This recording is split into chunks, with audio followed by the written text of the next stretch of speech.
Bonjour à tous, merci d'être ici. Je remercie tout de suite la Fondation Roulier pour cette invitation dans le cadre de la Fête de la Science.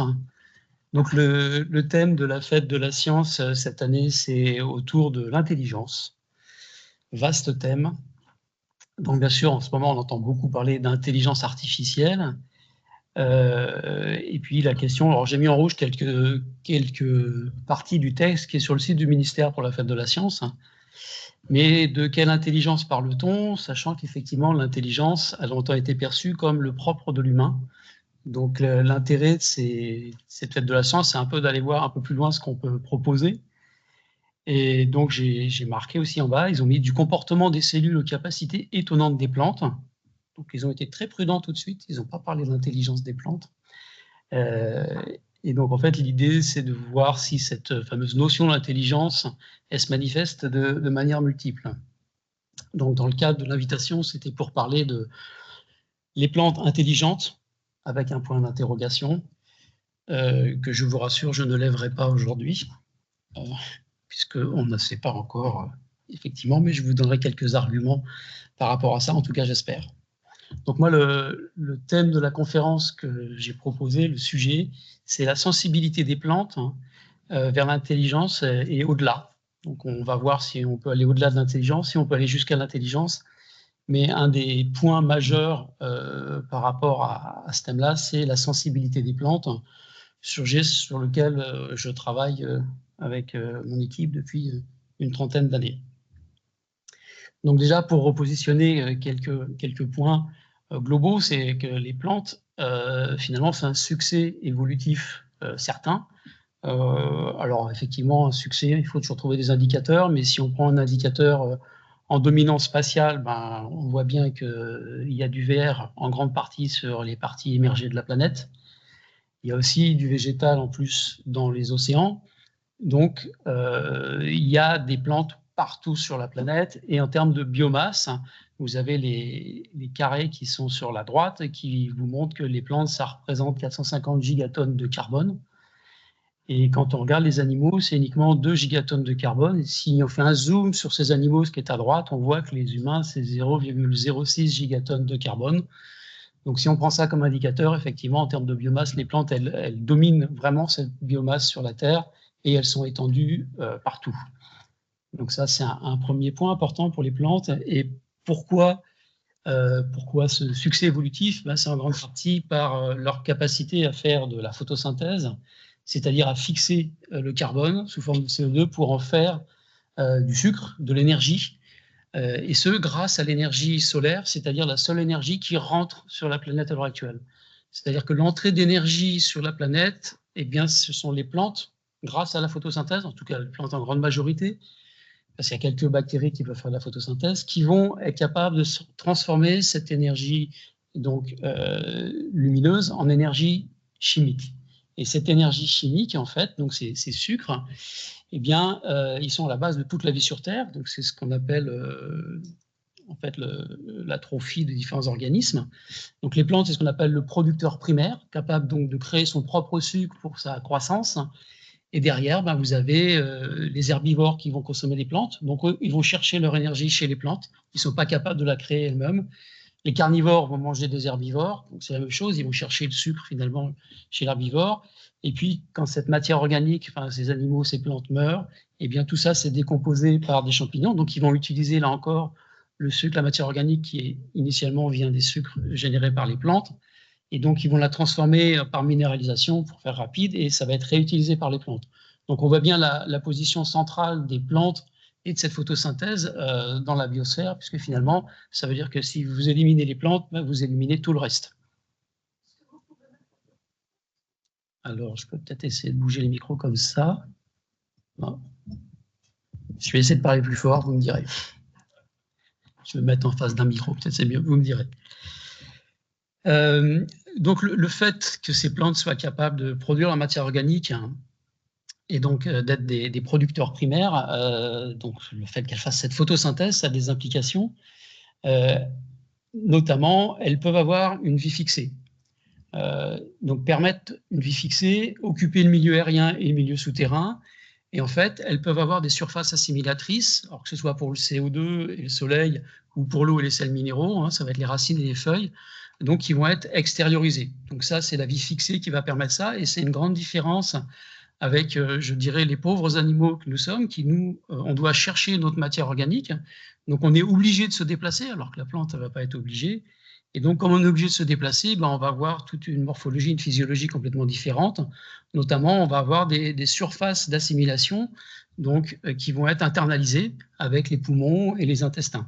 Donc, ça fait des grandes différences dans la structure qui sont permises par ces modes de vie. Alors, bien sûr, en biologie, il y a toujours des exceptions. Donc, si on prend effectivement des animaux fixés, souvent, ces animaux fixés, eh bien, ils vont avoir des surfaces d'échange externalisées. Donc là, c'est vraiment lié à ce mode de vie. Donc, un point aussi qu'il ne faut jamais oublier avec les plantes, ça c'est une expérience de John Priestley donc, au XVIIIe siècle, c'est qu'un des aspects secondaires de la photosynthèse, c'est que vous avez la production d'oxygène. Et l'oxygène, on en a besoin pour respirer. Et en fait, c'est cette photosynthèse lors de l'évolution, hein, qui a duré pendant plusieurs milliards d'années. Il y a eu un enrichissement de l'atmosphère en oxygène et tous les modes de vie se sont habitués donc à cette vie oxygénique. Et à l'heure actuelle, si vous mettez une petite souris dans une boîte et que vous allumez une bougie, c'est-à-dire que vous consommez l'oxygène, eh bien, une fois qu'il n'y a plus d'oxygène, votre souris, elle meurt. Et l'expérience de Priestley, c'est qu'il a mis une souris donc avec une bougie pour consommer l'oxygène et une plante qui était capable de produire de l'oxygène, et il a vu que l'animal pouvait survivre. C'est comme ça qu'il a montré que l'oxygène était absolument fondamental pour la vie des animaux sur Terre. Donc, à comprendre que c'est cette photosynthèse aussi qui produit l'oxygène. Donc les plantes, alors on trouve toujours des caractéristiques assez impressionnantes. Donc, vous avez les plus grosses fleurs. Là, vous avez un Rafflesia, ouais, pardon, qui est une très grosse fleur qui fait 1 mètre de diamètre et qui a une odeur putride parce qu'elle utilise des mouches pour sa fécondation et donc elle attire avec des odeurs qui les attirent. Les plantes peuvent vivre très longtemps. Alors, il y a un arbre qui aurait 5000 ans d'après les datations, mais c'est toujours assez délicat de voir ça, on va en reparler après. Et puis après, ce sont des organismes qui peuvent avoir des tailles très importantes, hein. Bien sûr, vous avez les fameux arbres, dont le nom m'échappe à l'instant, les séquoias, merci, les séquoias qui peuvent aller jusqu'à 100 mètres de haut.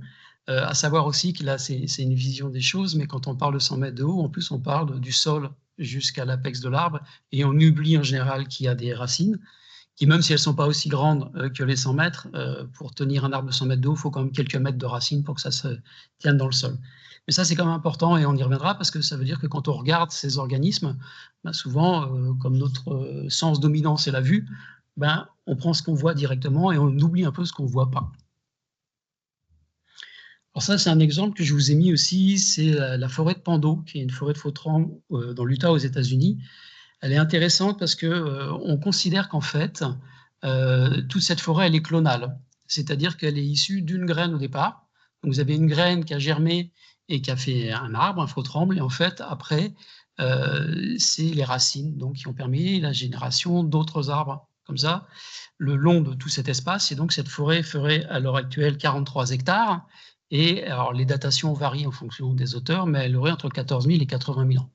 Donc, je vous mets ça aussi, c'est pour questionner la notion d'individu, parce que finalement, quand on regarde un arbre, on pense que c'est un individu, mais en l'occurrence, si on considère que l'individu, c'est ce qui est issu d'une graine, là, on peut considérer que toute la forêt est un individu. C'est une discussion. Après, il y a d'autres botanistes, comme Francis Allais d'ailleurs, qui disaient qu'un individu dans un arbre, ce n'est pas l'arbre dans son entier, ça va être juste la croissance qu'on a à chaque année. Ce qu'on appelle les unités de végétation qui vont émerger du bourgeon chaque année. Donc l'arbre, dans sa définition-là, est un organisme en fait colonial. Donc, vous voyez que cette définition qu'on utilise très facilement pour les animaux, un individu, ben pour les plantes, elle ne s'applique pas vraiment bien. D'autant plus que finalement, d'un point de vue étymologique, individu, ça veut dire qu'on ne peut pas le diviser. Donc effectivement, vous prenez un animal, vous le coupez en deux, il a un petit souci. Vous prenez une plante, vous la coupez en deux, alors je ne dis pas qu'il n'y a pas de souci, mais en l'occurrence, ça ne va pas la faire mourir et elle va être capable de repartir. Une plante, elle peut être abîmée à hauteur de 90%. Si vous avez toujours un petit bourgeon axillaire qui reste à des racines, eh bien, elle va se remettre à pousser et elle va se régénérer. Donc en fait, ça veut dire qu'elle habite d'une façon très différente la planète que par rapport aux animaux. Donc les plantes, bien sûr, on en consomme, hein, c'est une ressource de tout temps, pour l'alimentation, pour la papeterie, pour la construction, pour des pigments, pour du vin, pour la pharmacologie, enfin voilà. C'est une ressource qui est utilisée et qui est encore très prégnante, bien sûr, on ne peut pas s'en passer à l'heure actuelle. Et donc on a une vision de ces plantes à travers le fait qu'elles sont des ressources. Et pourtant, alors, si je vous mets cette petite photo, c'est que, je n'aurai pas le temps de faire l'expérience ici, mais si on questionne les gens sur qu'est-ce qu'ils voient dès qu'on projette une photo comme ça, ils voient 2 petits bambis, tout de suite. Et ça veut dire que notre regard, il est porté tout de suite sur l'animal, alors que si on regarde finalement sur l'étendue de la photo, ce qu'il y a le plus, c'est la plante. Voilà. Alors, les études montrent que 80% des gens focalisent sur les animaux, avec les hommes un peu plus que les femmes, mais c'est quelques pourcents de différence. Donc, on peut multiplier ce genre d'exemple. Là, c'est évident que si vous montrez ça, c'est la grenouille. Alors, il y a notamment le fait qu'il y a les yeux. Les yeux nous attirent beaucoup, donc on focalise très rapidement. Et donc, ça nous conduit à ce qu'on appelle un aveuglement aux plantes, le plant blindness en anglais qui a été décrit, et qui apparemment ne serait pas nouveau, parce que finalement, si on regarde sur les peintures rupestres qu'on trouve dans différentes grottes, la plupart du temps, on voit des animaux. C'est-à-dire que déjà, on focalisait plus sur les animaux. Et certains auteurs expliquent que c'était certainement plus marrant de parler de la chasse qu'on avait fait entre nous à la veillée que d'expliquer qu'on était allé gratter 3 racines. Et donc finalement, il y a une imprégnation culturelle très certainement des activités, alors que finalement, on mangeait à cette époque-là certainement beaucoup plus de plantes déjà que de chair animale. Et ça se retrouve partout dans pas mal de cultures, pas toutes, mais dans pas mal de cultures. Et si on prend l'exemple de l'Arche de Noé, l'Arche de Noé, effectivement, toute la vie va disparaître sur la planète.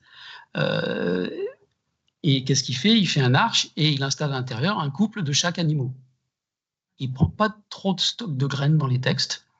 Et donc, ça veut dire que quand l'eau va partir, tout revient. Les animaux, on comprend comment, mais les plantes, finalement, on n'en a pas parlé. Donc, ça fait partie de cet aveuglement aux plantes.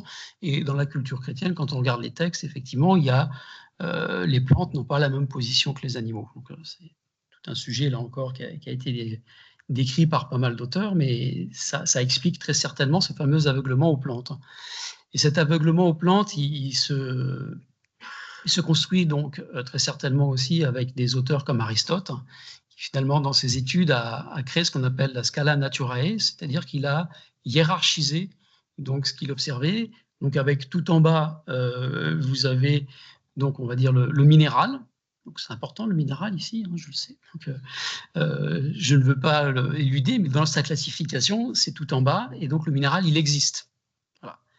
Les plantes, je les ai encadrées en rouge, là, dans le schéma central et dans les autres aussi. Donc les plantes, elles existent et elles vivent. Donc il leur reconnaît quand même cette capacité d'être vivantes. Et puis finalement, les animaux, ils existent, ils vivent et ils sont sensibles. Et bien sûr, l'homme qui est en haut de cette hiérarchie, en plus d'être sensible, lui, il est intelligent. Voilà. Et en fait, cette scala naturae, donc, qui date d'Aristote, on la retrouve le long de l'histoire, puisque là, les schémas que je vous ai mis, il y en a un qui date de 1250, 1509, 1762. Donc, en fait, elle perdure, et en fait, elle perdure en fait, aussi beaucoup dans nos façons d'appréhender les choses à l'heure actuelle, même si effectivement, Darwin a commencé à penser les choses différemment en s'appuyant sur pas mal de travaux. Donc dès le 19e siècle, il a commencé à penser le vivant comme une arborescence, et puis pas comme classification hiérarchique. Donc finalement, changer le regard sur les plantes, ce qui est à mon avis un enjeu actuel vu ce qui nous attend et ce qu'on vit à l'heure actuelle, c'est notamment casser ces hiérarchies aristotéliciennes pour penser différemment les relations humain-non humain. Donc ça, c'est le terme qui est très utilisé à l'heure actuelle. Mais c'est important pour considérer et voir les choses un peu différemment, changer le paradigme, quoi. Donc finalement, si on reprend cette classification, qui, bon, on le sait par les études phylogénétiques, n'est pas vrai, hein, mais c'est pour changer un peu les façons de voir, je facilite ça en reprenant cette échelle. La première question qu'on peut se poser, c'est les plantes, est-ce qu'elles sont sensibles? Donc, pour répondre à ça, alors là encore, je fais une simplification, parce qu'on va voir qu'elles sont sensibles à beaucoup de choses. Je vais partir à partir des sens qu'on a nous-mêmes, donc la vue, l'odorat, l'ouïe, le toucher, le goût. Donc ce qu'on expérimente chaque jour, est-ce que les plantes sont capables de l'expérimenter elles aussi?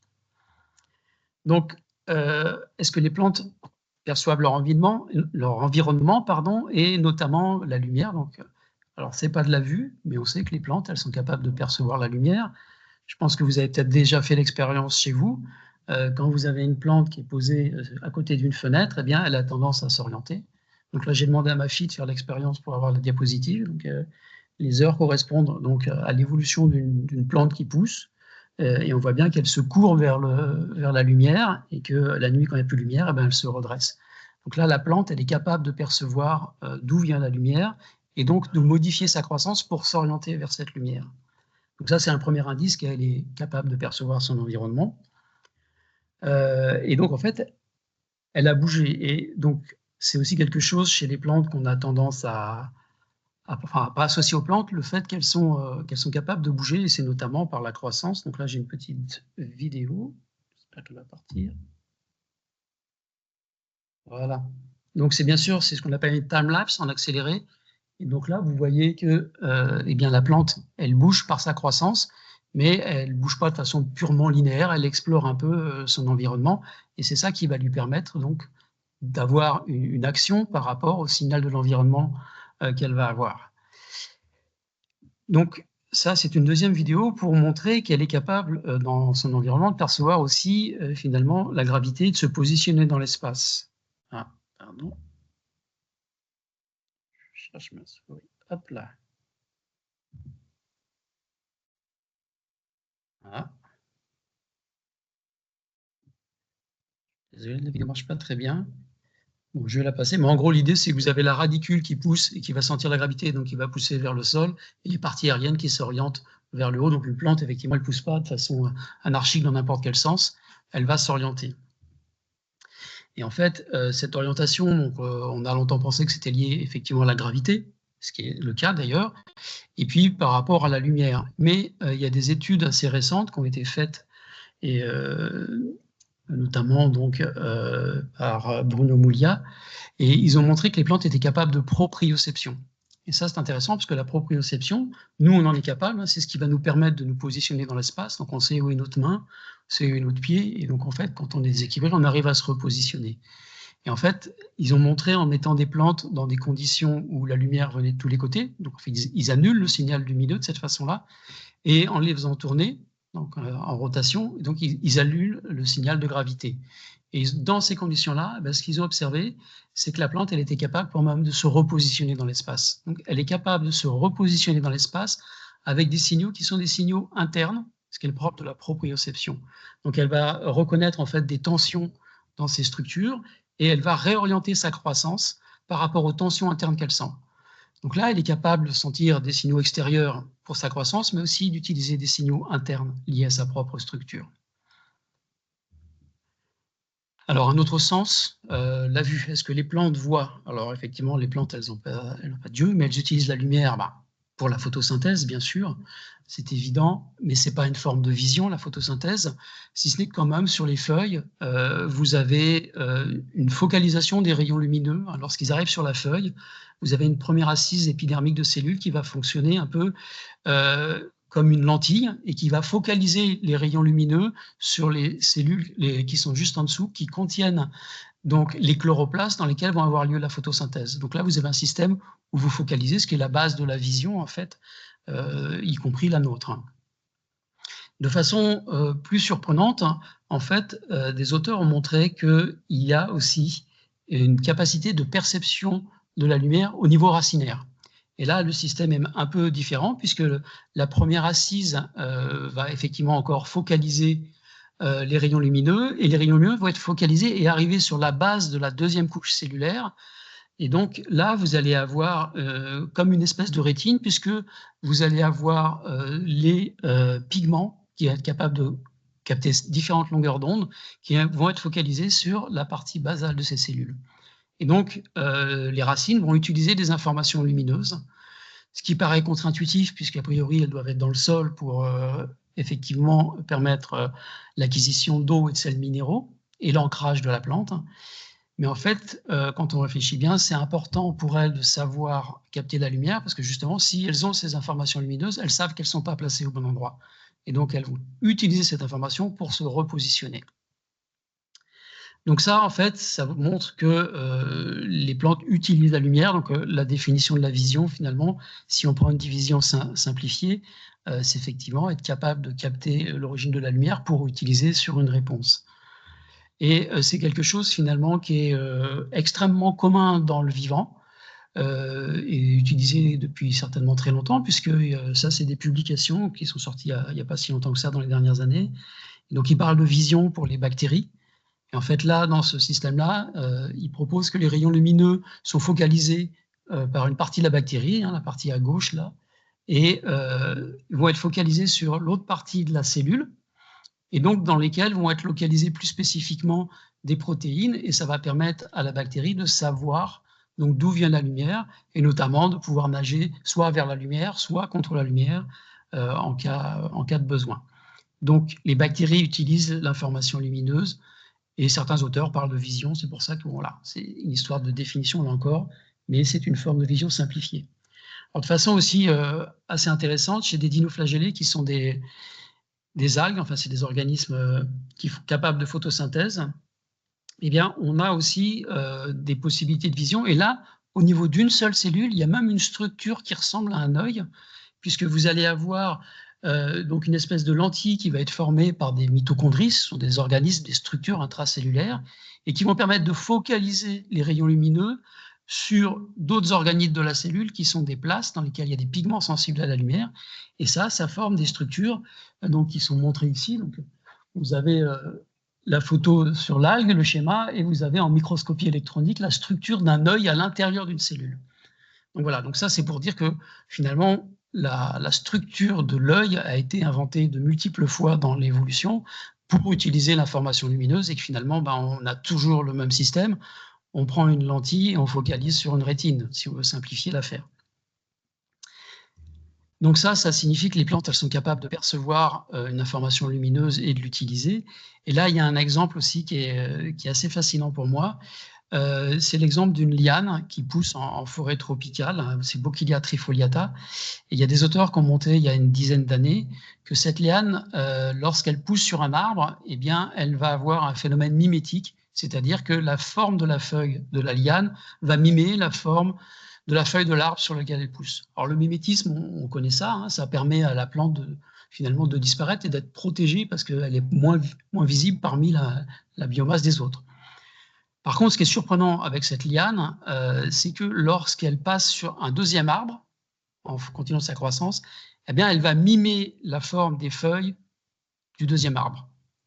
Et donc là, c'est quelque chose qui n'est pas une coévolution entre la liane et l'arbre qui, au cours des générations, ont des feuilles qui se ressemblent de plus en plus, puisque là, vous avez un programme qui permet de modifier la forme de la feuille. Et si elle passe sur un troisième arbre, elle est capable de mimer la forme des feuilles du troisième arbre. Et donc là, c'est vraiment une capacité adaptative assez particulière, puisque c'est au cours de la vie de cette plante qu'elle est capable de modifier ses structures. Alors les auteurs, dans cette étude, ils ont proposé quelques hypothèses, pas très convaincantes, d'échanges entre les arbres, donc, qui permettraient des passages d'informations. Et il y a une étude qui est sortie date, enfin 2021, je crois, ou 22 ici. Et alors là, j'adore ce genre d'expérience, parce que l'auteur, il a une idée simple. Alors l'auteur n'est pas du tout un scientifique. C'est quelqu'un qui a fait ça dans sa cuisine. Il s'est dit, puisqu'elle est capable de mimer la forme des feuilles d'un autre arbre, eh ben, je vais mettre la liane à côté d'une plante en plastique. Et c'est là où je trouve ça génial, parce que finalement, les hypothèses posées dans le papier par les scientifiques, eh ben, elles ont été levées tout de suite, parce qu'elle a mimé les formes de la feuille de la plante en plastique. Donc, il n'y a pas d'échange entre les plantes. Et donc, finalement, on se retrouve là avec une plante qui a des capacités, et on ne sait pas expliquer comment elle fait les choses pour l'instant. Ça, c'est chouette, parce que ça veut dire qu'il y a encore plein de recherches à faire en biologie végétale. On a encore du travail, c'est plutôt intéressant.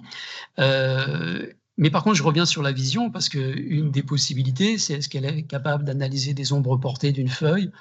Voilà, est-ce qu'elle voit en quelque chose une forme? Et voilà. Donc ça, c'est un champ de travail. Il y a des chercheurs qui sont à l'heure actuelle en train de travailler sur ces questions, mais on n'a pas de réponse. On ne sait pas comment cette plante est capable de faire ça.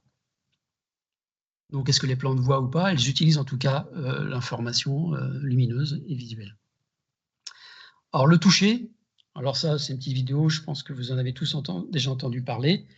Le Mimosa pudica, donc, c'est une plante, Mimosa pudique, dès qu'on le touche, eh bien, hop, il y a un mouvement rapide. Alors, c'est très pratique parce que ce mouvement-là, on arrive à le voir, il est à la même échelle de temps que nous, et donc il va être capable de fermer. Donc ça, c'est vraiment une illustration simple, on le touche, ça se ferme. Donc, on voit bien qu'il a perçu le toucher et qu'il a apporté une réponse.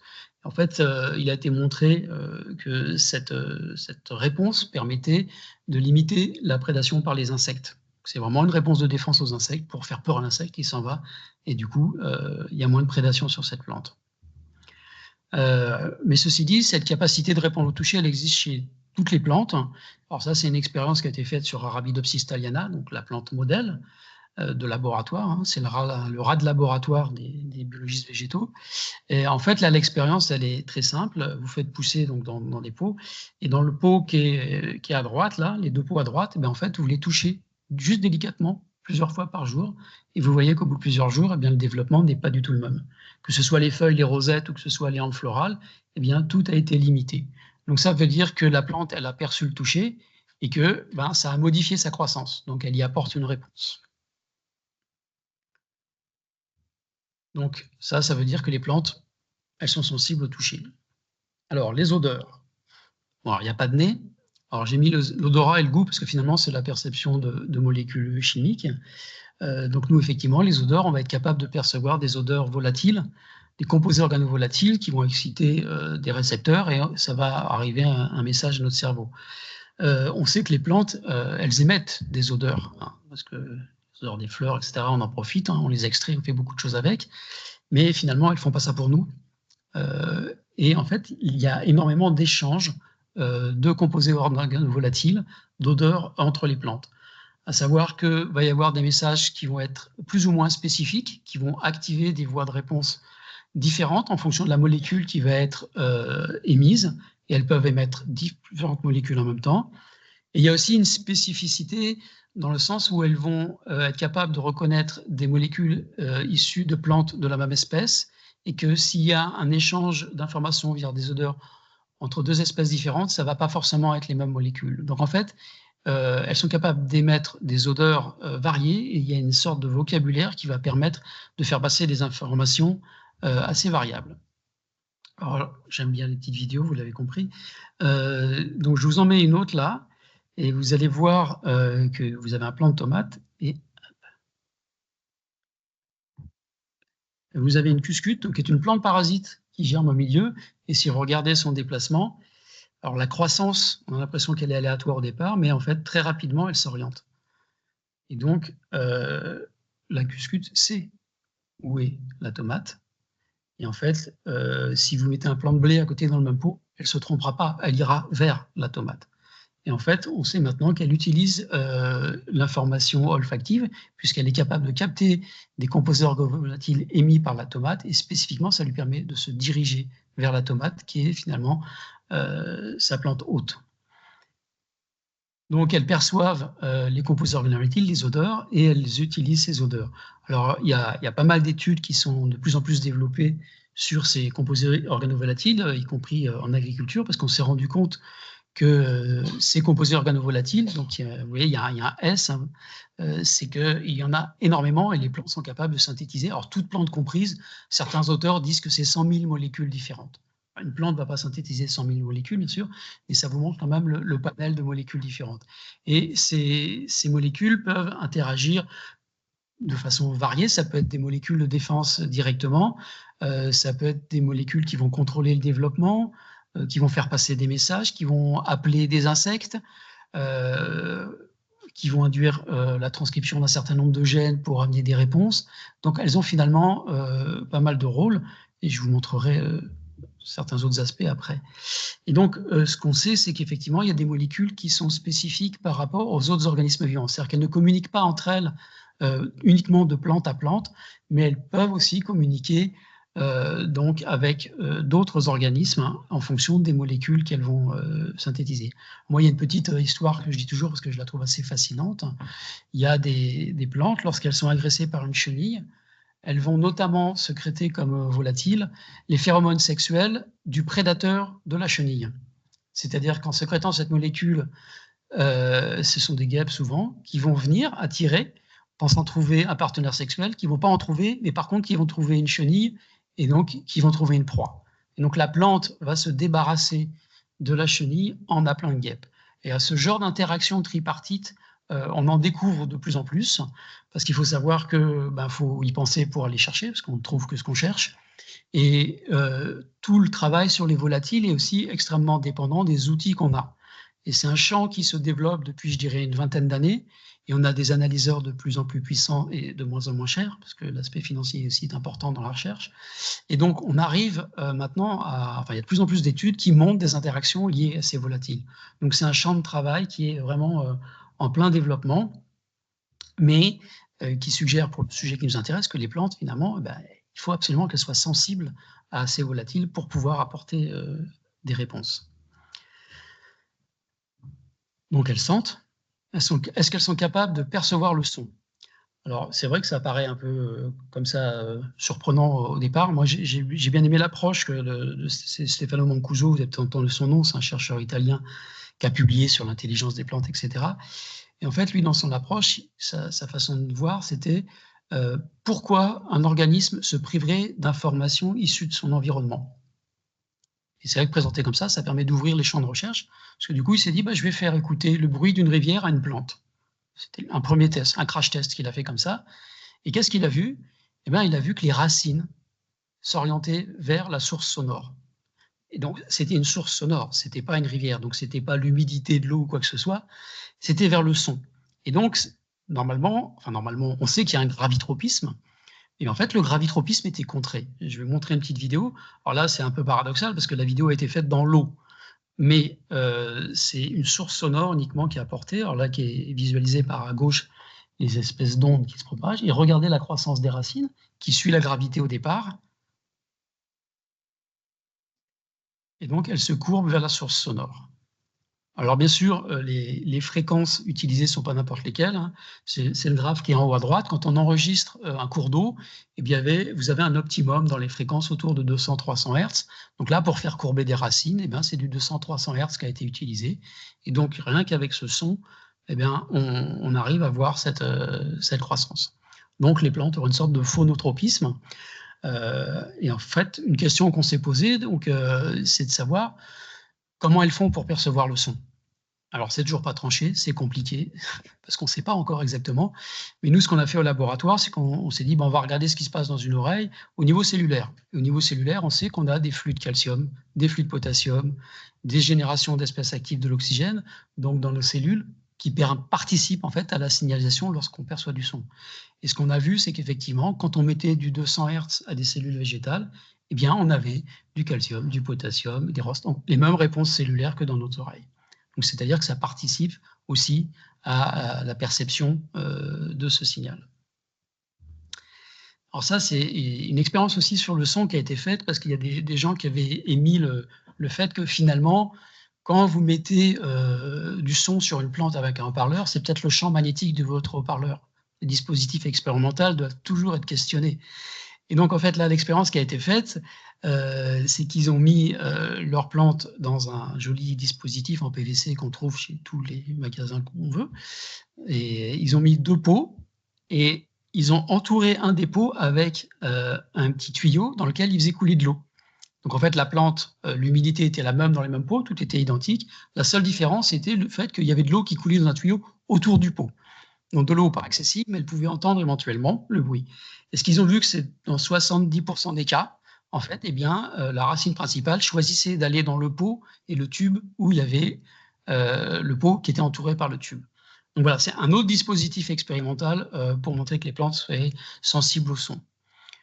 Alors, il y a des critiques qui ont été faites sur ces approches. Oui, mais quand vous êtes dans la nature, comment ça se passe? Parce que c'est pas un environnement aussi contrôlé, et cetera.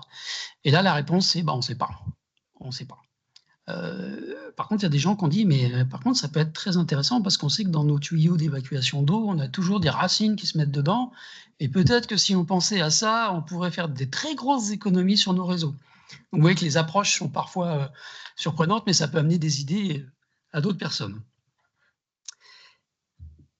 Alors toujours sur l'utilisation du son, parce qu'en fait, je vous ai dit que là, ils utilisaient du 200 Hertz.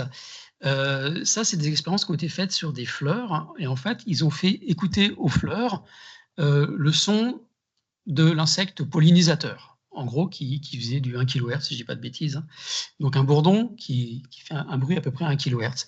Et en fait, ils se sont rendus compte que, le bourdon, en fait, quand il arrivait, et ben, la fleur, se mettait à sécréter plus de sucre dans son nectar.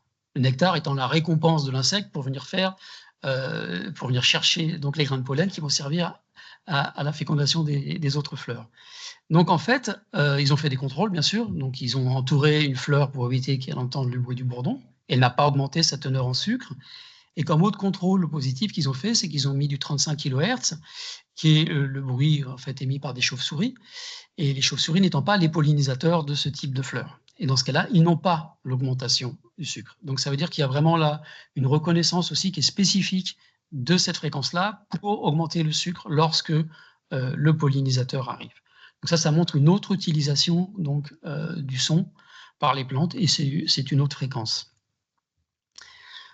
Alors toujours dans les tests un peu originaux, là, ils ont enregistré une chenille qui broute une feuille. Donc c'est sûr que quand la chenille elle broute la feuille, il se passe beaucoup de choses parce qu'il va y avoir la salive qui va transmettre des molécules, il se passe beaucoup de choses, mais il y a aussi du bruit quand elle croque. Et donc ils ont fait écouter à des feuilles l'enregistrement d'une chenille qui croque une feuille. Faut aller chercher cette expérience. Moi j'adore, je trouve ça bien. Et en fait, alors ils ont pris des contrôles aussi, hein, ils ont pris comme contrôle le vent, le bruit d'une sauterelle, et cetera, pour voir la spécificité. Et ce qu'ils ont montré, c'est que quand vous faites écouter à une feuille le bruit d'une chenille qui croque la feuille, eh bien, elle augmente la synthèse de molécules de défense. Donc ça veut dire quoi? Que votre feuille, elle a perçu le son, qu'elle a utilisé l'information pour faire une synthèse d'une molécule de défense. Voilà. Donc, avec ces différents exemples, je pense qu'on peut raisonnablement dire qu'à l'heure actuelle, que les plantes utilisent les informations sonores. Et là encore, c'est un champ de travail qui a été ouvert, je dirais, il y a une dizaine d'années et qui est en pleine explosion. Donc, il y a plein d'études qui sortent avec plein de problèmes. Il y a des gens qui font des expériences avec des bruits blancs, donc c'est-à-dire toutes les fréquences sonores en même temps. Il y a des gens qui font des expériences avec des décibels, 110 décibels, le bruit d'un avion au décollage. Donc effectivement, si vous mettez du 110 décibels dans un champ, ça marche. Vos plantes, elles n'ont plus aucun insecte. Mais c'est pas sûr que ce soit la réponse de la plante, c'est peut-être le bruit qui chasse les insectes.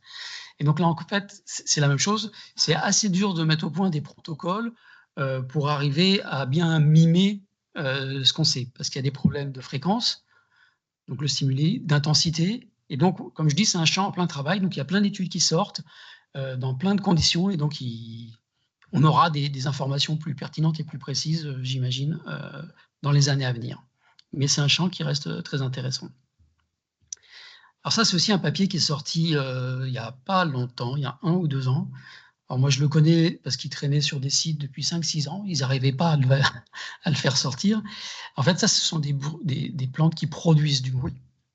Donc en fait, ils ont mesuré du bruit émis par les plantes en cas de stress, donc soit un stress de sécheresse, soit un stress de blessure, et ils ont enregistré des fréquences autour de 40-80 kHz.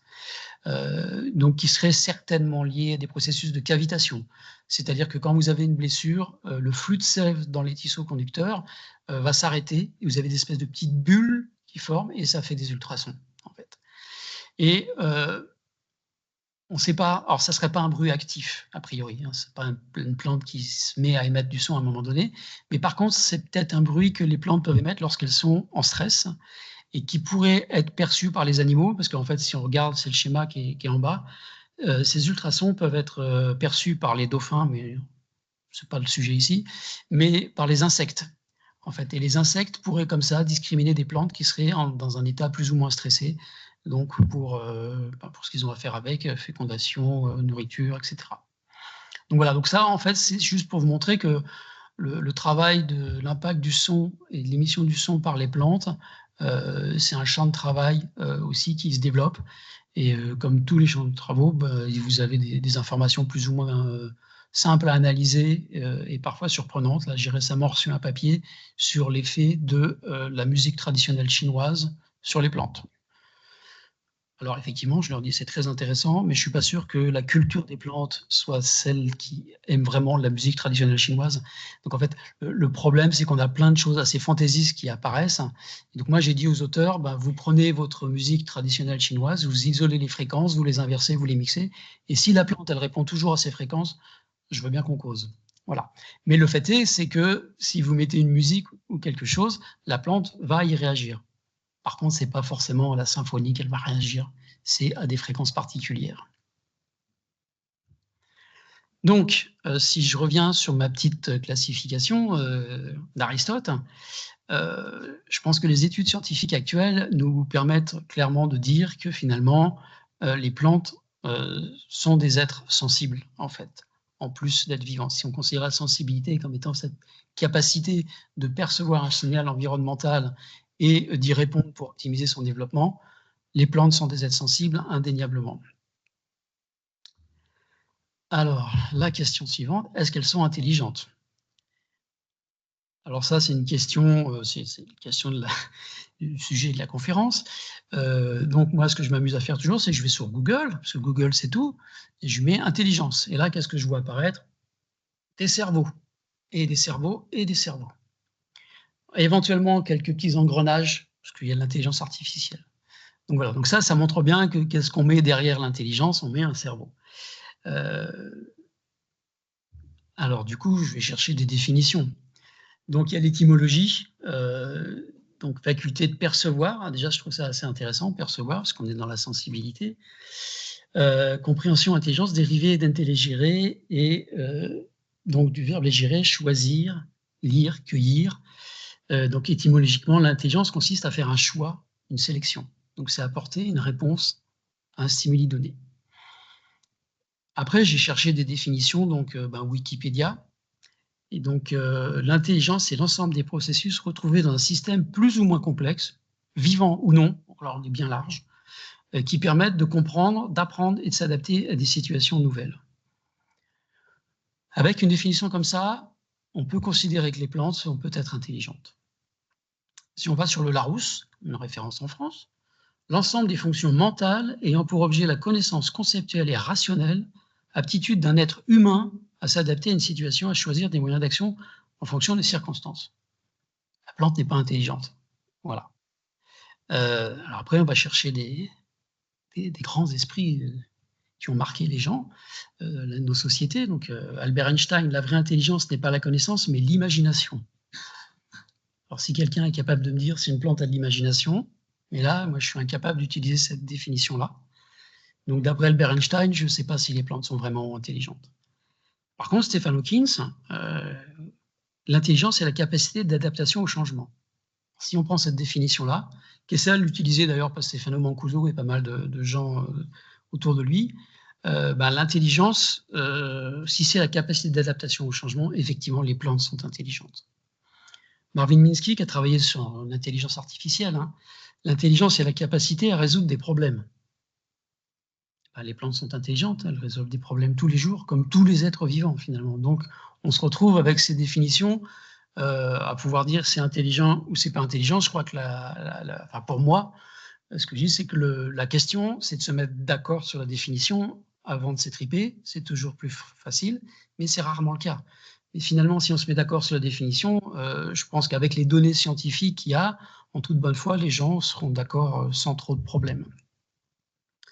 Bon, ceci dit, pour étayer quand même ça, j'ai utilisé volontairement un terme de stratégie végétale, parce qu'il y a tout un grand débat sur l'intelligence, les plantes sont-elles intelligentes ou pas, mais finalement, dans les années 70, ça a été publié des théories sur l'adaptation des plantes à l'environnement, et on a utilisé le terme de stratégie végétale qui n'a posé aucun problème. Or, la stratégie, s'il faut bien quelque chose pour pouvoir faire de la stratégie, c'est être un minimum intelligent. D'accord ? Et donc, j'attire votre attention sur le fait que la question sémantique, elle est très importante dans tous ces débats. C'est que finalement, il y a des périodes où des mots vont heurter, il y a des périodes où certains mots ne vont pas heurter. Ça va dépendre des gens avec qui on parle. Donc finalement, je dirais que le débat, il n'est pas tant sur le mot lui-même que plutôt les capacités qu'on met derrière. Et donc c'est plutôt ça que je voudrais illustrer ici. Donc les capacités, les stratégies végétales, finalement, il y a des pyramides, des théories qui ont été déposées, et c'est surtout des capacités d'adaptation au changement qui sont d'ordre génétique. C'est-à-dire que c'est l'évolution sur le temps long qui fait qu'à chaque génération, on va sélectionner des caractères qui vont permettre aux organismes de s'adapter de mieux en mieux à leur environnement, aux interactions. Et donc ça, les stratégies végétales rentrent dans ces considérations-là. Mais donc, au-delà des stratégies qu'on connaît sur les réponses au stress, il y a quand même d'autres stratégies qui sont intéressantes chez les plantes. Donc, on en a déjà parlé tout à l'heure avec le son, mais les plantes utilisent les insectes pour la fécondation. Donc, en fait, elles attirent les insectes avec des couleurs, avec des odeurs, pour qu'elles viennent chercher le pollen, et elles leur donnent du sucre, du nectar, pour qu'elles puissent avoir une récompense et revenir. Et donc, la fécondation se fait grâce à des insectes. Donc, les plantes, dans ce sens-là, utilisent insectes. Et ça c'est le fruit d'une coévolution, puisque on sait qu'on a des spécificités entre certains insectes et certaines fleurs, voire entre certains animaux. Hein. Vous avez les fameux colibris qui ont un bec d'une forme très particulière qui correspond complètement à la rampe florale. Donc, seul ce colibri-là peut aller chercher le nectar et donc féconder cette fleur. Et donc, les plantes utilisent des oiseaux, mais elles utilisent aussi des petits mammifères, elles utilisent des lézards, et donc elles sont tout à fait capables d'interagir avec ces organismes. Et elles sont même capables de berner les animaux, puisque vous avez des orchidées qui vont mimer la forme du partenaire sexuel, et donc là, le pollinisateur va venir et il n'aura même pas de sucre. Donc l'intérêt pour la plante, là, c'est qu'elle ne génère même pas de nectar. Donc elle ne dépense pas d'énergie pour cette fécondation. Par contre, elle manipule l'animal. Et donc, en termes de manipulation d'animaux, les plantes peuvent même aller beaucoup plus loin. Donc ça, ce sont les associations avec les fourmis. Et donc, ce que vous avez ici, c'est un eucalyptus, en fait, qui a une petite cupule, et donc qui sécrète un nectar. Et donc, ce nectar, les fourmis en sont folles, elles viennent, elles mangent ça. Et cet arbre, il a même des petites loges, en fait, creuses, et qui font des nids pour les fourmis. Donc, en fait, c'est gîte et couvert, hein, c'est vraiment très bien organisé. Et les chercheurs se sont demandé pourquoi, finalement, ces fourmis restaient sur la plante et comme ça. Et donc, ce qu'ils ont fait, c'est qu'ils ont mis là du pain, en fait, parce que le pain, il y a de l'amidon, du sucre, et donc les fourmis, elles aiment ça. Et donc, quand elles ont mis du pain sur l'arbre, tout de suite, les fourmis sont arrivées, elles ont jeté le pain. Donc, elles ont repoussé le pain. Et donc, ils ont mis du sucre pur. Là, je dis quand même, là, le sucre pur, c'est vraiment ce qu'elles raffolent. Et les fourmis arrivent, elles prennent le sucre et elles le jettent. Et ces fourmis ne se nourrissent que du nectar, donc qui est généré par la plante. Et donc, en fait, ces fourmis, dès qu'il y a quelque chose qui se pose sur la plante, un insecte, un oiseau, n'importe quoi, elles arrivent, elles le chassent. Donc, en fait, la plante est protégée. Et en fait, ils se sont demandé comment les fourmis, enfin, pourquoi les fourmis faisaient ça. Et en analysant donc les nectars, ils se sont rendus compte qu'il n'y avait pas que du sucre, c'est qu'il y avait des psychotropes dedans. Et donc, la plante sécrète des psychotropes qui font que les fourmis sont complètement inféodées à la plante, et donc elles parcourent la plante. Alors, ces associations qui étaient décrites sur des plantes tropicales, alors à plus ou moins forte intensité, des études qui ont été faites en Italie ont montré que finalement, c'est des associations qui sont beaucoup plus courantes qu'on le croit. Et donc, en fait, les plantes sont capables de sécréter des molécules qui vont modifier le comportement des animaux, donc pour à leur propre intérêt. Alors ça, c'est même, oui, en Amazonie, il y a même, ça va au-delà de la défense de l'arbre, puisqu'il y a des espaces où vous avez un arbre, une clairière avec un arbre qui est tout seul au milieu. Ils se demandaient comment c'était possible en Amazonie avec cette végétation luxuriante qui pousse partout. Et en fait, c'est des associations où là, les fourmis, elles vont descendre de l'arbre, et la moindre plantule qui pousse à côté, ils injectent de l'acide formique, je crois, si je ne dis pas de bêtises, et ils flinguent tout ce qui pousse autour. Et donc, l'arbre pousse tranquille au milieu, et il a une armée de fourmis qui fait le jardinage au milieu. Donc, en fait, ça fait partie finalement, du conditionnement de ces fourmis pour garder les plantes. Donc, je pense que ces études-là, c'est pas encore complètement définitif, mais c'est là aussi de la coévolution, très certainement, qui a permis la mise en place de ces comportements. Mais on voit bien que voilà, l'interaction entre les plantes et les animaux, elle est un peu plus complexe que ce qu'on a d'habitude en tête. Et là, ce que je voulais vous présenter là, on passe à un autre stade, hein, finalement. Est-ce que c'est des stratégies ou des comportements? Et ça, c'est des expériences qui ont été faites sur la reconnaissance du soi par les plantes. Et donc, une expérience qui est assez simple. Moi, j'adore les expériences simples, hein, c'est plus facile à comprendre pour moi peut-être. Mais donc, ce qu'ils ont fait, c'est qu'ils ont fait pousser 2 plantes côte à côte, d'espèces différentes. Et donc, vous avez les feuilles qui se superposent. Ils ont bien fait attention que ça ne se touche pas, bien sûr. Et donc, quand les feuilles se superposent, si c'est 2 plantes d'espèces différentes, bon, en gros, il ne se passe rien. La plante qui est au-dessus, elle a plus de lumière, et tant mieux pour elle, quoi. Et la plante qui est en dessous, bah, elle a moins de lumière. Et quand ils font ça avec de l'Arabidopsis, qui est la plante modèle, la fameuse, donc là, c'est 2 plantes de la même espèce, c'est ce qui est en photo à droite. Alors la feuille rouge, elle a été repeinte après, hein, pour bien la figurer. Ben, ce qu'ils voient, c'est que la feuille de la plante qui est au-dessus, hein, la feuille qui est en rouge là, elle va se déplacer pour que la feuille de la plante d'à côté qui est en dessous ait de la lumière.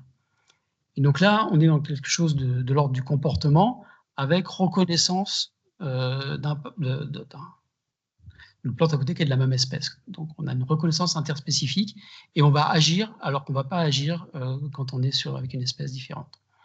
Donc là, effectivement, en termes de vocabulaire, c'est toujours pareil, on va utiliser un vocabulaire qui se rapproche de ce qu'on connaît, ce qui est décrit pour les animaux, donc on commence à avoir des comportements et de la reconnaissance du soi. Alors ça se visualise aussi au niveau des racines. Alors c'est pas une vidéo, mais vous pouvez suivre les cercles depuis en haut à gauche jusqu'en bas à droite. Et en fait, vous voyez que vous avez une racine qui est indiquée par la flèche.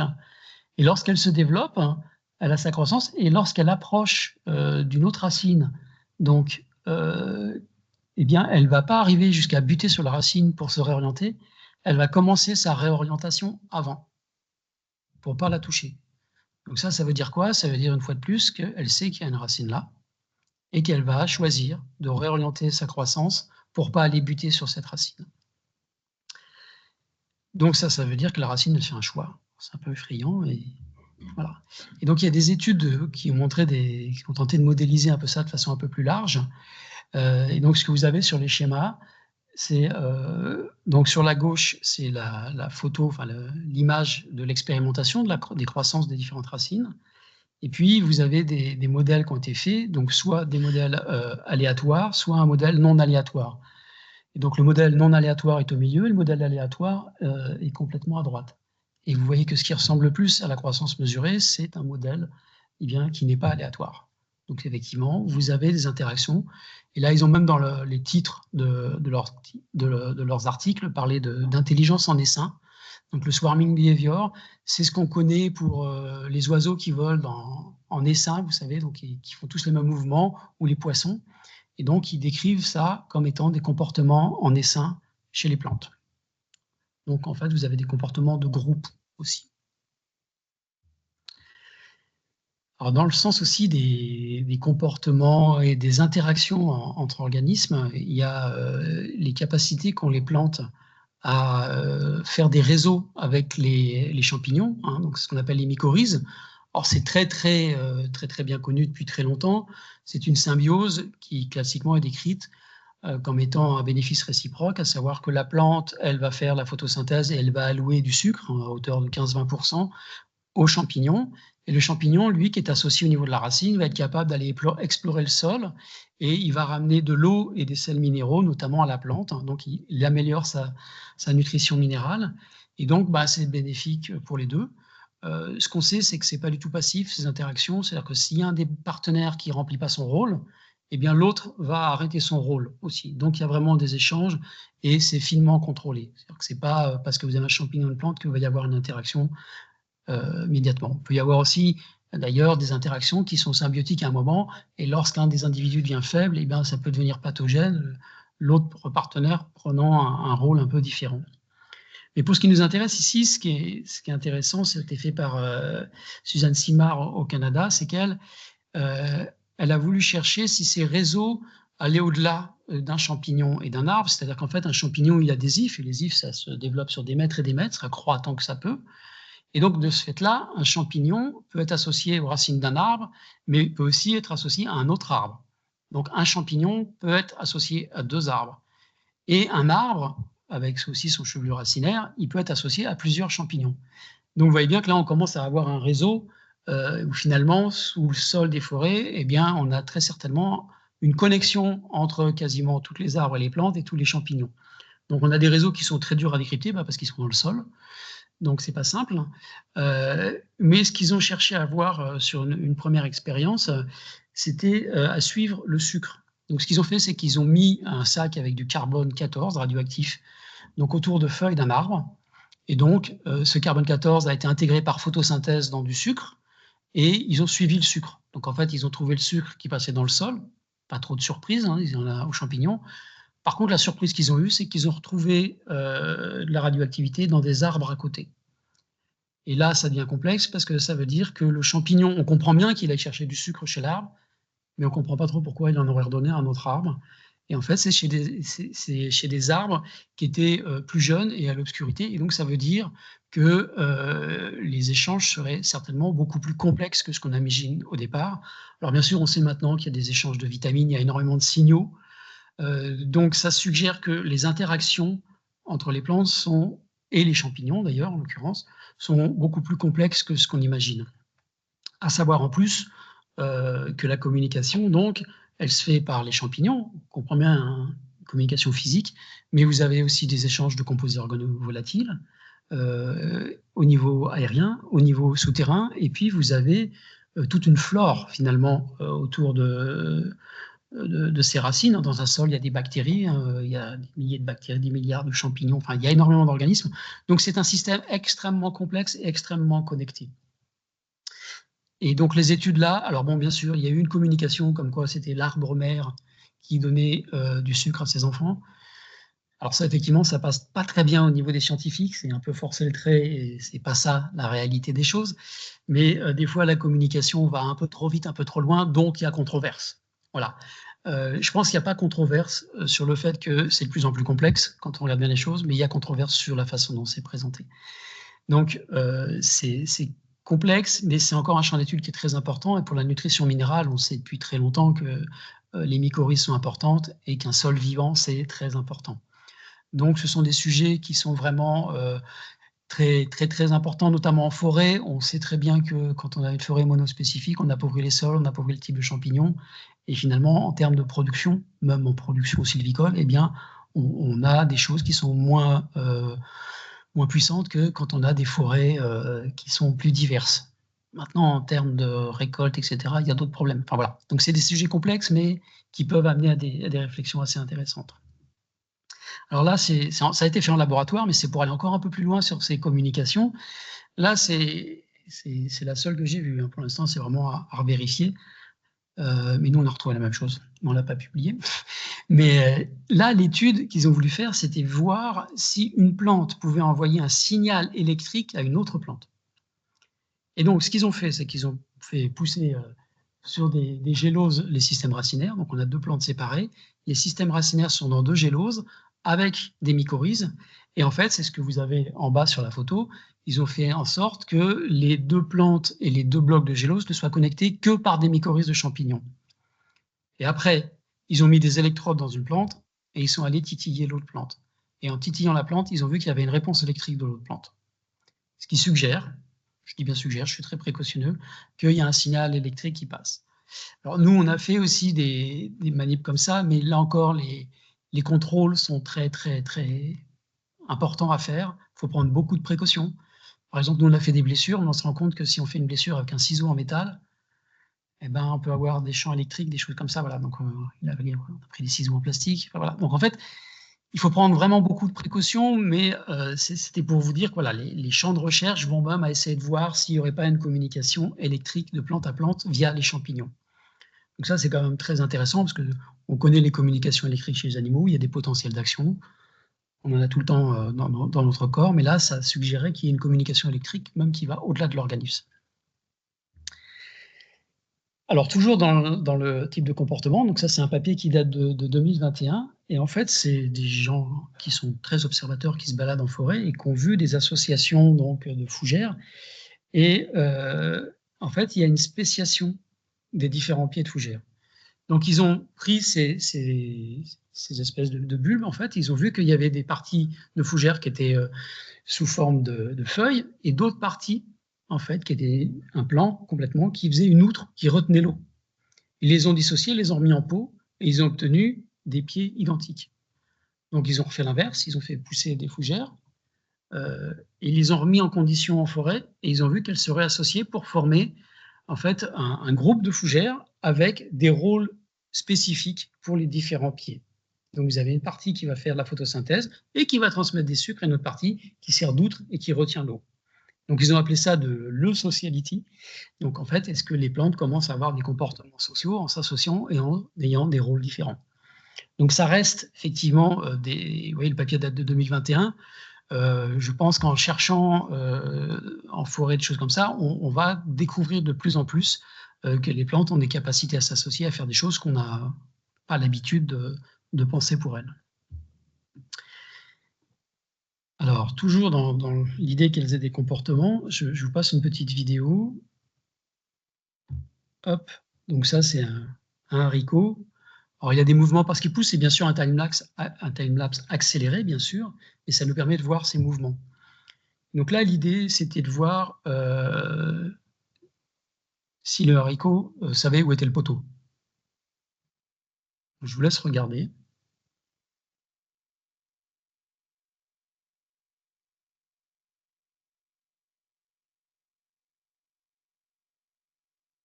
La question, c'est est-ce que le haricot y va au hasard ou pas? Et en tout cas, il essaye.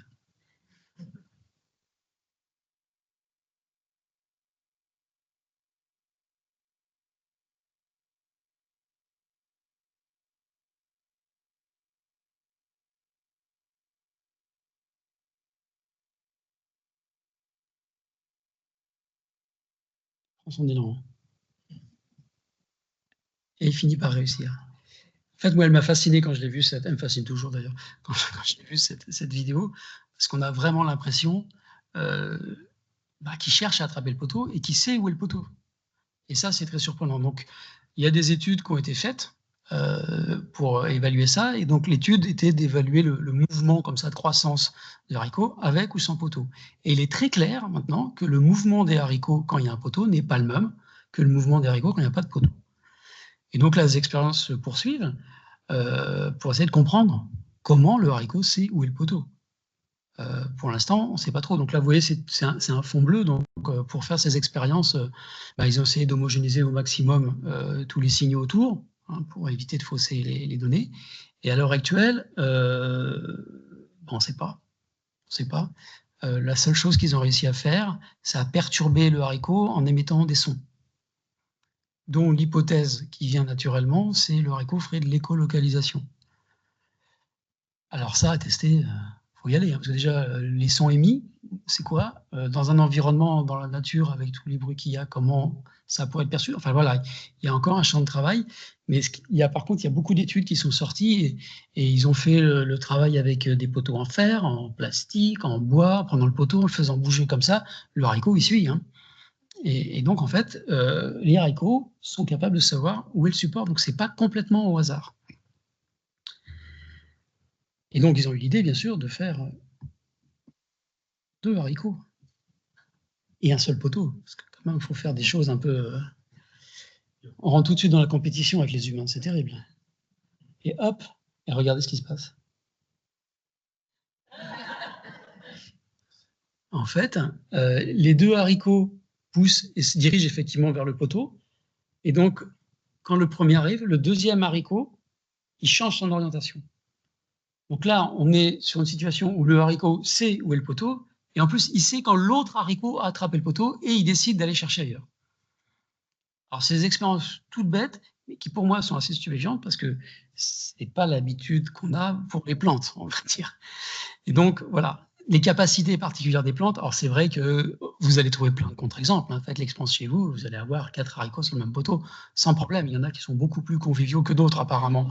Mais rien que le fait qu'on arrive à observer ça, déjà, c'est quand même assez incroyable. Et ça ouvre effectivement des portes de réflexion et des travaux pour comprendre ce qui se passe, effectivement. Et là, il y a un champ de recherche parce qu'on ne sait absolument pas comment les haricots sont capables de faire ça. Alors, d'autres expériences qui ont été faites, c'était pour tester une capacité d'apprentissage. Et là, ils ont utilisé le Mimosa pudica, donc ce que vous avez vu tout à l'heure, qui ferme rapidement ses feuilles. Alors, cette manip, elle a une petite histoire, donc je vais vous la raconter parce que je suis impliqué dedans. En fait, c'est De Candolle qui a fait la première expérience au début du 19e siècle. Il a pris des Mimosa pudica et il les a fait traverser Paris dans une calèche. Et avec les mouvements de la calèche, les mimosas, ils fermaient leurs feuilles parce qu'ils avaient un stress, quoi. Et il s'est rendu compte qu'au bout d'un moment, les mimosas, ils fermaient plus leurs feuilles. Et donc, il s'est dit, il y a une habituation, il y a quelque chose de bizarre. Et il se trouve que ce bouquin de Candolle, il était dans une bibliothèque dont j'étais responsable à Jussieu, et que dans le cadre d'un programme franco-japonais, on les a envoyés au Japon, et que notre collègue italien, il est passé, parce qu'on travaillait ensemble au Japon, il a pris le livre, et il a eu l'idée de faire la manip que je vous présente ici. Alors, il n'avait pas de calèche à disposition, donc il a fait plus simple en laboratoire. Ils ont pris ces mimosas, ils les ont mis sur une potence, et ils les ont laissés tomber de 15 cm. Effectivement, dès qu'elles tombent, elles sentent un mouvement, elles ferment ses folioles. Donc, effectivement, c'était attendu. Et puis, quand ils font ça un certain nombre de fois, ils se rendent compte qu'au bout d'un moment, elles ne ferment plus ses folioles. Voilà, elle s'est habituée. Alors, au début, bien sûr, ils ont pensé que c'était un problème de fatigue, qu'il n'y avait plus d'énergie pour fermer. Et donc, ce qu'ils ont fait, c'est qu'ils ont vérifié en touchant, et en touchant, hop, elle a fermé.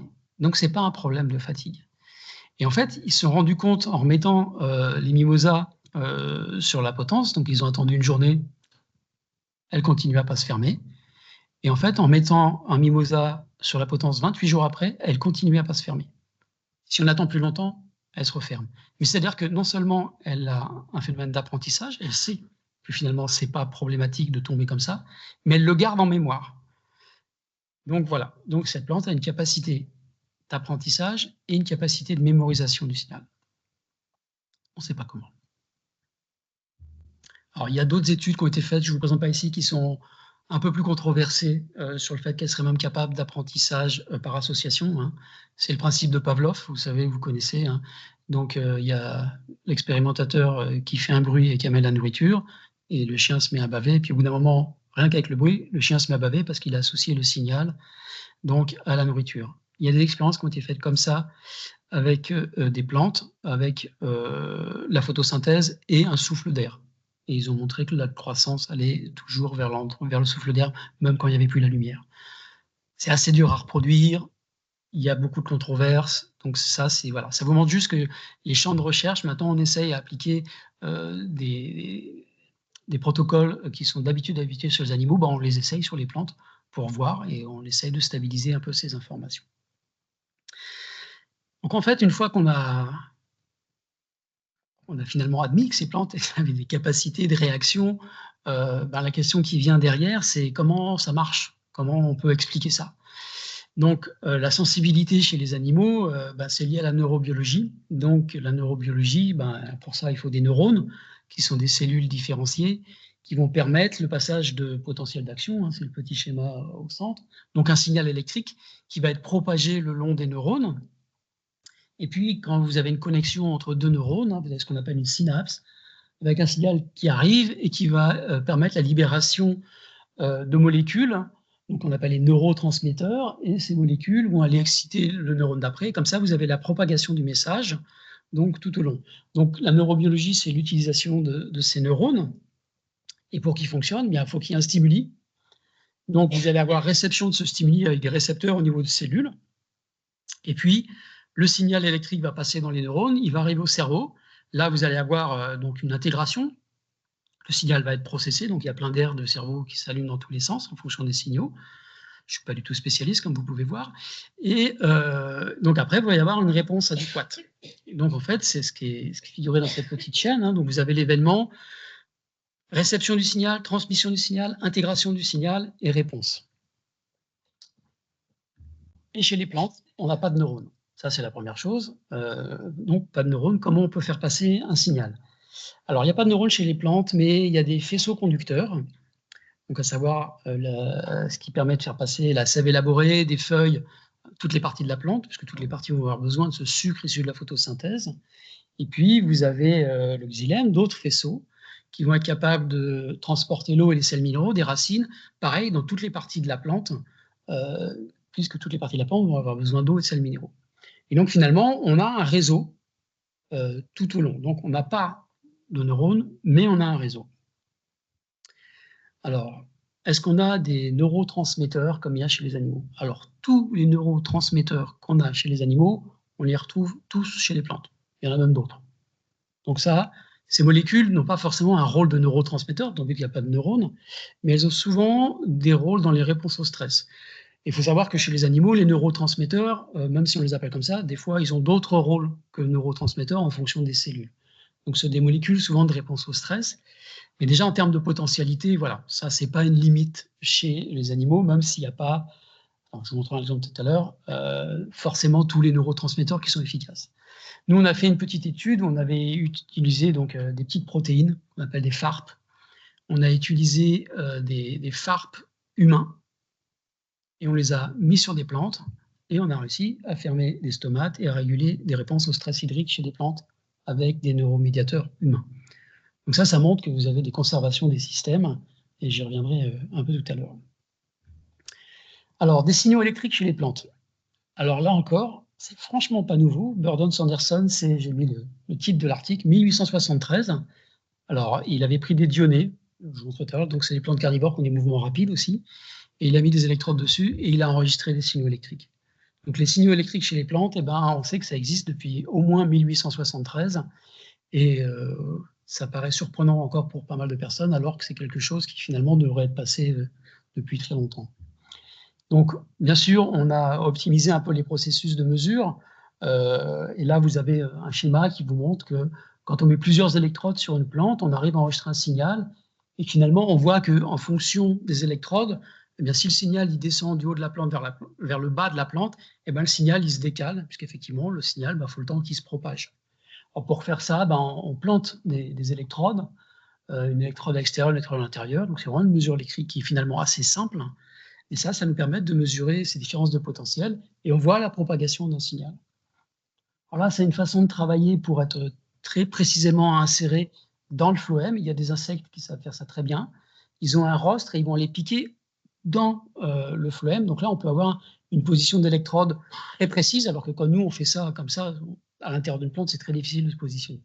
Donc c'est l'intérêt du système. Là, vraiment, on a une mesure très bien localisée. Alors, c'est un peu barbare, vous allez me dire, parce que ce que font les gens, c'est qu'ils laissent l'insecte piquer, puis après, hop, ils enlèvent l'insecte, ils laissent juste le rostre. Ou alors, ils lui collent une goutte de glu avec de l'argent dedans pour faire la connexion électrique, et puis ils mettent un fil. Donc, en fait, l'insecte, il sert juste de capteur. Mais bon, voilà. Donc, il y a différentes techniques, mais on arrive à mesurer des signaux électriques chez les plantes. Et donc, eh bien, on mesure notamment des potentiels d'action. Et les potentiels d'action, c'est le signal électrique qui passe dans tous nos neurones en permanence. Donc, il est très bien décrit en animal. Et donc, là, vous avez un potentiel d'action animal qui est décrit à gauche et un potentiel d'action chez une plante à droite. Donc, le potentiel d'action chez la plante, il est un peu plus lent et il n'implique pas tout à fait les mêmes ions parce qu'en fait, dans les animaux, on baigne dans du sodium, en fait, dans nos cellules baignent dans du sodium, donc c'est un ion qui passe facilement, et c'est toxique pour les plantes, et elles ne baignent pas dans le sodium. Donc finalement, le sodium permet une dépolarisation de la membrane qui va être faite chez les plantes par du calcium et du chlore. Donc il y a un changement d'ion, mais les structures qui permettent de faire passer ces ions sont extrêmement proches. À l'heure actuelle, quand on regarde les protéines, ces structures, eh bien, elles sont quasiment homologues, que ce soit dans un neurone humain ou dans une feuille de plante. Il faut savoir aussi que chez les plantes, finalement, on n'enregistre pas que des potentiels d'action, on enregistre d'autres signaux. Donc en fait, il y a une diversité de signaux électriques qui sont propagés dans les plantes qui est plus importante que chez les animaux.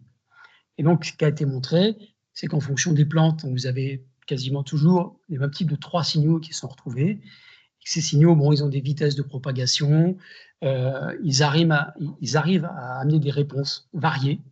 Donc il y a vraiment une propagation de signal électrique et des réponses qui y sont apportées. Alors, pour vous donner un exemple, je vous ai parlé de la Dionée, donc, qui avait été utilisée par Burdon Sanderson. Ah, c'est pas ça que je voulais faire, pardon.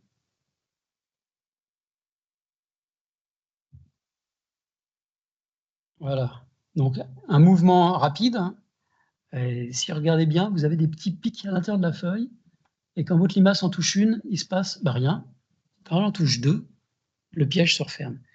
Et en fait, quand elle touche un poil, eh bien, vous allez avoir un potentiel d'action qui va se propager du poil vers la base de la cellule, et il ne va rien se passer. Par contre, quand elle touche le deuxième poil, là, la plante, elle se dit, ah, c'est pas un hasard, j'ai eu 2 stimulus, et là, je referme le piège. Ça, c'est important pour la plante d'avoir un système comme ça. C'est parce que sinon, dès que vous avez une feuille qui tombe, elle se ferme, et ça n'a aucun intérêt pour la plante. Donc, ces plantes carnivores, elles ont besoin de se nourrir, elles vont chercher notamment de l'azote chez ces animaux. Et donc là, en fait, il faut compter, il faut qu'elle compte. Et ce qui se passe, c'est que l'animal, quand il est dedans, il se débat, il n'est pas passif. Et donc, il y a d'autres poils qui vont être stimulés, et ça va générer d'autres potentiels électriques. Et ces potentiels électriques suivants, après la fermeture, en fait, ils vont servir à initier la digestion enzymatique. C'est-à-dire que plus vous avez de potentiels d'action qui sont transmis, plus la plante va sécréter d'enzymes pour digérer la proie qui est dedans. Donc, si c'est une petite proie, pas la peine de mettre beaucoup d'enzymes. Si j'ai beaucoup de potentiel d'action, je délivre plus d'enzymes pour digérer la proie. Donc, ça vous montre que ces potentiels d'action, ils servent au mouvement et au contrôle de l'émission des enzymes dans ces systèmes-là. Alors, cette expérience-là, c'est aussi une plante à mouvement rapide, le fameux mimosa, je vous ai déjà aussi parlé. Là, c'est des chercheurs qui ont transformé la plante pour pouvoir visualiser le signal qui passe. Donc là, vous avez le toucher qui va être fait en haut de la plante qui est marqué. Et donc, je vous laisse regarder si j'arrive à le lancer. Voilà. Hop. Donc, tous les petits spots lumineux que vous voyez, en fait, correspondent à des augmentations de calcium, en fait, dans des cellules bulliformes qui servent à se refermer. Et donc, ce qu'ils ont mesuré, c'est aussi le potentiel électrique. Et donc, il y a, après le toucher, la transmission d'un potentiel électrique et des influx de calcium, et c'est ça qui va permettre le mouvement rapide. Donc, le toucher, en fait, là, on voit qu'on a la capacité d'être perçue et d'être transmise via ces systèmes-là. Donc, on arrive à commencer à comprendre comment ça fonctionne. Alors là, c'est pas plus uniquement un toucher, c'est une blessure qu'ils ont fait, toujours cette mimosa. Et vous allez voir, je vous le décris parce que ça va assez vite, mais en fait, là, vous allez avoir la propagation d'un signal au début doucement, parce que c'est à travers les cellules, vous n'êtes pas dans les faisceaux conducteurs. Et vous allez voir que quand vous arrivez sur la nervure centrale de la foliole, vous avez une propagation rapide du signal. Et quand vous arrivez sur la partie centrale, là, ben vous allez voir la propagation et les mouvements qui se mettent en place.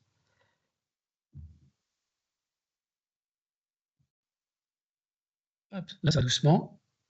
Vous arrivez dans la nervure principale, ça va plus vite. Et voilà. Donc là, vous avez une illustration de comment le signal qui est perçu peut être transmis et amener une réponse. Donc c'est très pratique, ces plantes à mouvement rapide. Mais même chez les plantes qui ne sont pas à mouvement rapide, on peut visualiser ça. Donc là, c'est toujours l'Arabidopsis. Alors c'est pareil, elle est transformée pour qu'on puisse voir le calcium. Et vous allez voir qu'au niveau gauche, là, L1, en fait, ils vont pratiquer une blessure par ciseau.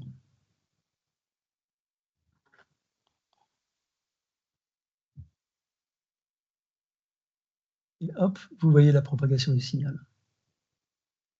Donc c'est-à-dire que c'est un peu comme chez nous, un potentiel d'action qui va être transmis à travers les nerfs. Donc en fait, à travers les faisceaux, voilà, vous avez un signal qui va se disperser sur toute la plante. Et dans les expériences qu'ils ont fait ici, alors cette figure-là, le signal calcique, il est mesuré, c'est le trait noir. Et là, vous avez en rouge le signal qui est mesuré chez une plante qui est transformée. On lui a enlevé ce qu'on appelle des glutamates récepteurs.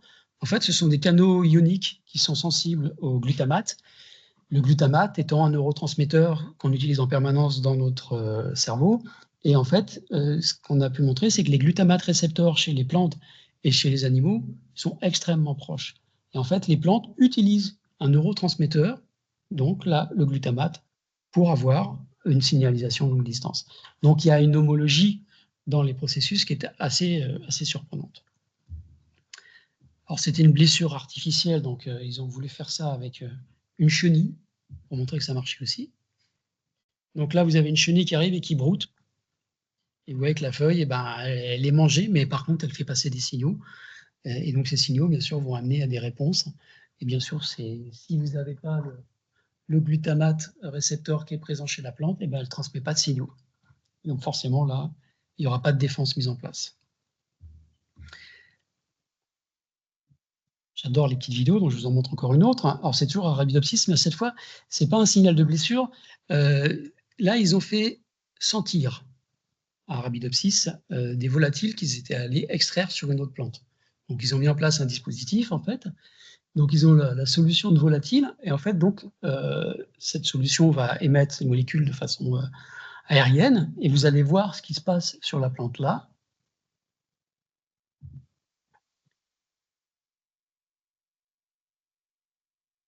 On va voir des petits cercles apparaissent. Vous voyez les petits spots. Toc. Donc, ça veut dire que la feuille, quand elle perçoit le volatile, eh ben, elle va mettre en place aussi une signalisation calcique qui va se disperser. Donc, ça vous montre, quand je vous disais tout à l'heure, que les plantes étaient capables de percevoir les volatiles. Elles ont effectivement des récepteurs, et dès que la molécule est perçue par le récepteur, hop, elle envoie un signal électrique. Donc ça vous montre une homologie dans les systèmes de propagation. Donc, si on reprend le petit schéma de départ, chez les humains, on a un système perception, transmission, intégration et signal. Chez les plantes, on a un peu la même chose, sauf qu'on n'a pas des organes dédiés. Donc en fait, c'est diffus sur la plante. Il y a plein d'espaces de la plante qui vont être capables de percevoir ces signaux. La question qui reste chez la plante, c'est que chez les animaux, effectivement, la question de l'intégration du signal, la réception, voilà, on sait, c'est le cerveau.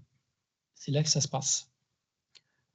Chez la plante, c'est un peu le maillon faible, puisque finalement, on sait qu'elles savent percevoir. Ça, on peut le visualiser. Il y a même des récepteurs au niveau moléculaire qu'on connaît.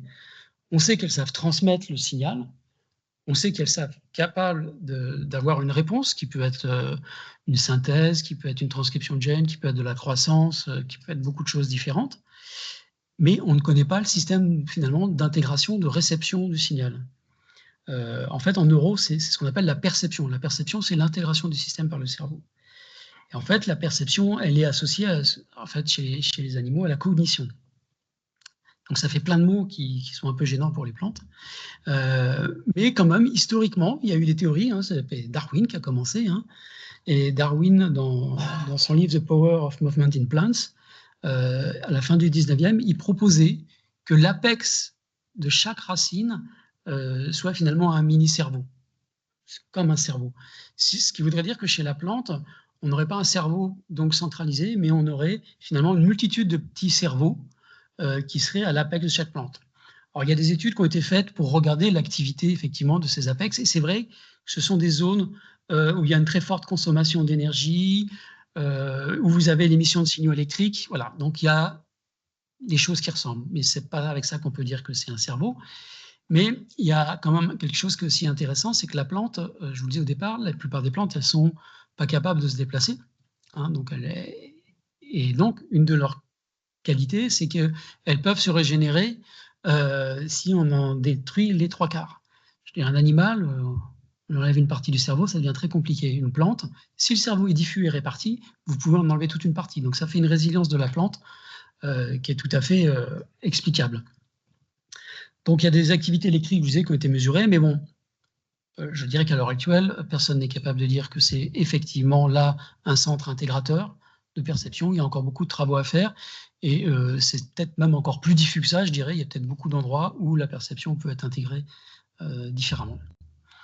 Alors bien sûr, travailler là-dessus, et la plante neurobiologie, comme ça a été proposé en 2006, ça a été très, très, très controversé scientifiquement. Il y a eu des réponses avec un nombre d'auteurs conséquent, des grands noms, n'est-ce pas, qu'on dit plante neurobiologie, il n'y a pas de cerveau, il n'y a pas d'intérêt. Donc en gros, ils ont balayé ça en disant je vous le fais rapide, c'est des conneries, quoi. Donc on a eu Intelligent Plant Stupid Studies, Plant Brain, non, Plant Tumor, enfin voilà. Donc d'un point de vue scientifique, il y a eu et il y a toujours une controverse extrêmement violente. Par contre, il y a un intérêt je dirais du grand public, qu'on voit à travers la presse depuis 10-15 ans. Les plantes sont intelligentes, révolution végétale. Voilà. Il y a un intérêt du grand public, je dirais, qui est finalement plus ouvert que les scientifiques, qui sont extrêmement tendus par rapport à ce sujet. Donc, comme je vous disais tout à l'heure, un des points importants, c'est pas de dire que la plante elle est intelligente, finalement. Ça va dépendre de la définition. Et par exemple, Lincoln Tays, qui est un grand physiologiste américain, qui s'est opposé. Il fait partie des signataires en disant c'est vraiment pas possible, c'est une connerie. Il a dit en 21, il a dit écoutez, puisqu'on admet maintenant que les machines peuvent être intelligentes, effectivement, sous certaines conditions, on peut dire que les plantes sont intelligentes. Donc en fait, il a évolué dans sa démarche. En fait, le mot le choque moins à partir du moment où il est utilisé autrement. Et il y a des études qui commencent à sortir et qui disent effectivement c'est une question d'interdisciplinarité. Et donc l'intelligence des plantes, est-ce que c'est une question de science, de langage, de subjectivité? Voilà, donc la complexité de la controverse et du sujet, elle commence à émerger. Heureusement, on arrive sur un sujet qui est encore plus intéressant et encore plus sensible. Maintenant, on parle de la conscience. Alors bien sûr, il y a des auteurs qui proposent que la conscience minimale, on s'entend, il faut aller chercher les définitions, c'est un peu le même travail qu'on peut faire, mais il s'appuie sur les travaux de neurobiologistes qui disent que finalement, la conscience, elle est liée à l'excitabilité, qui est liée à des activités électriques dans le cerveau.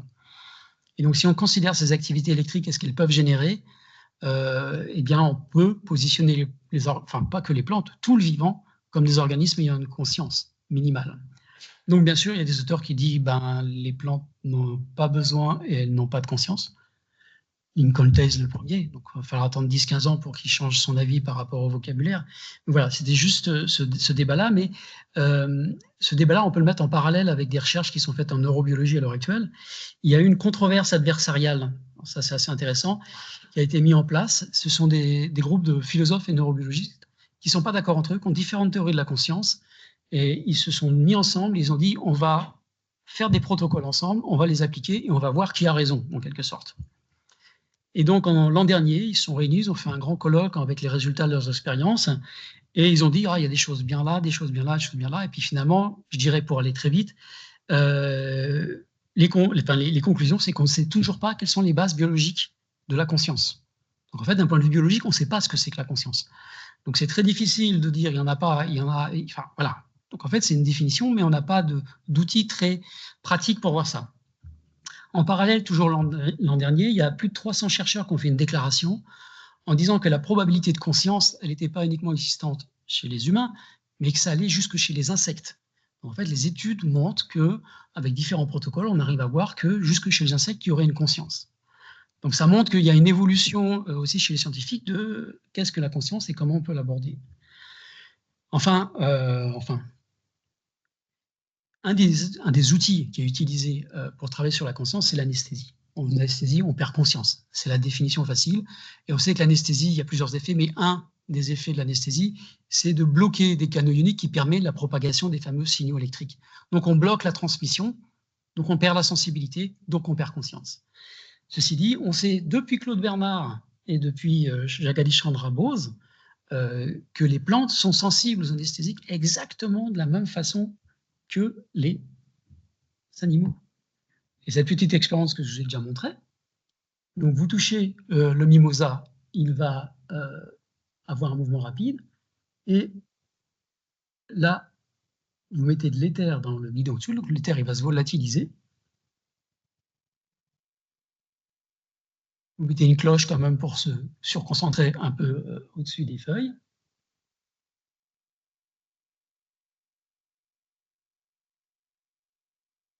Et quand vous allez toucher, vous devinez ce qui va se passer. Rien.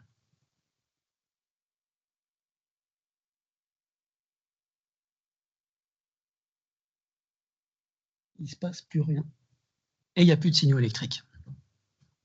Donc on peut anesthésier une plante. Alors nous, on a fait ça au labo, alors pas sur des plantes qui bougent, justement, on a fait ça sur du riz, on a fait ça sur du tabac. En fait, on fait une petite brûlure sur la feuille, ou n'importe quel signal, une blessure, et on a un signal électrique qui est propagé. Et nous, ce qu'on a fait, c'est qu'on a utilisé de la lidocaïne. La lidocaïne, tout le monde connaît, hein, c'est les 6 glocales le plus utilisé. En fait, on a fait tremper les racines dans de la lidocaïne, on a attendu quelques heures, et après, on pratique notre petite brûlure. on perd le signal électrique. Donc, ce n'est pas uniquement sur les plantes qui ont des mouvements rapides, on peut anesthésier toutes les plantes. Alors, je vous ai parlé de ces fameux canaux ioniques. Là, c'est aussi une publication qu'on a fait il n'y a pas longtemps. On est allé regarder les types de canaux qui sont impliqués dans l'anesthésie chez les animaux. En fait, on retrouve les mêmes structures chez tous les organismes. C'est ce que je vous illustre là à travers ces schémas. Donc, la structure des canaux en A, en fait, le petit module qui est juste en dessous, c'est ce qu'on a chez les bactéries. Et la structure en haut, on la retrouve chez les plantes, chez les champignons, chez les animaux. Donc, c'est l'arborescence qui est là. Et là, vous avez l'étoile bleue. Eh ben, ce sont tous les organismes qu'on peut anesthésier sans aucun problème. Et il y a un autre type de structure, les glycosames récepteurs, dont je vous ai parlé tout à l'heure. Et donc là, si vous regardez les structures, la structure à gauche, c'est la bactérie, au milieu, c'est la plante, à droite, c'est l'animal. Donc la structure moléculaire qui permet le flux de calcium, en l'occurrence ici, c'est exactement la même. Donc mettre une molécule pharmaceutique dessus et qui agit, finalement, ce n'est pas franchement surprenant. Une question qui se pose, c'est pourquoi est-ce qu'on peut anesthésier les plantes? À quoi ça sert? Mais finalement, on peut poser la question aussi, à quoi ça sert d'anesthésier les animaux? Pour aller chez le dentiste faire arracher une dent, on comprend tout de suite. Mais pourquoi la nature et l'évolution auraient mis ça en place, en fait? Et ça, c'est une question ouverte, et nous, c'est une proposition qu'on fait dans ce papier-là, c'est que finalement, l'anesthésie n'a aucun intérêt pour le vivant. C'est juste le fait qu'il y ait ces structures qui sont conservées qu'on peut anesthésier. Et en fait, ça rejoint un peu ce que je vous disais. Si on regarde au niveau macroscopique entre une plante et un animal, c'est très différent. Les modes de vie, les structures, tout est différent. Par contre, si on retrouve au niveau cellulaire, alors la plante, elle va avoir un chloroplaste pour faire la photosynthèse, mais tous les autres composés, en fait, des structures, eh ben c'est la même chose. C'est exactement la même chose. Et pourquoi c'est la même chose? J'ai fini quasiment. C'est parce que on vient d'un point de vue évolutif du même endroit. Et donc ça, c'est une échelle du temps. Donc la formation de la Terre, il y a environ 4,5 milliards d'années. La vie apparaît autour de 4 milliards d'années. Et en fait, la séparation d'un point de vue évolutif entre les animaux et les plantes, eh bien, elle a lieu uniquement il y a 1,5 milliard d'années. Ça veut dire que dans notre chemin évolutif, on a 2,5 milliards d'années d'évolution commune. Donc tous les mécanismes moléculaires et biologiques de réponse au stress, tout ça, ils ont apparu à ce moment-là et ils sont recrutés de façon un peu différente. Mais finalement, tous les outils, toute la boîte à outils moléculaire, eh bien, on l'a depuis très longtemps et on l'utilise différemment, mais on a les mêmes possibilités. Donc, la tendance actuelle, je dirais, c'est que si on voit l'intelligence, ben, on a réussi à la faire progresser quasiment jusqu'à l'intelligence des plantes, si on s'accorde sur la définition. La question de la conscience, ben, avec la déclaration de 2024, hein, on n'est pas encore aux plantes, mais les gens commencent à s'accorder jusqu'aux insectes. Donc les plantes, bientôt ou pas, ça dépendra des définitions et des discussions. Et ce que j'ai rajouté, c'est les cultures, parce qu'on a un peu le même questionnement. La culture, c'était quelque chose de spécifiquement humain, mais maintenant, on sait qu'il y a des cultures chez les grands singes, en fait. Et donc, on se rend compte qu'à l'heure actuelle, il y a tout un mouvement de réflexion où, quand on commence à creuser un peu dans ces mécanismes et à comprendre les choses, on se rend compte que les spécificités humaines eh ben, sont de plus en plus remises en cause. Et en fait, pourquoi?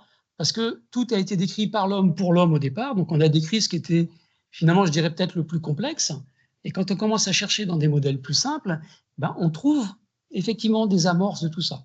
Et on a un gros problème de vocabulaire qui apparaît, parce que c'est difficile de transposer un vocabulaire qui a été dédié spécifiquement finalement aux humains pour l'utiliser sur d'autres organismes. Alors, est-ce qu'il faut créer un autre vocabulaire?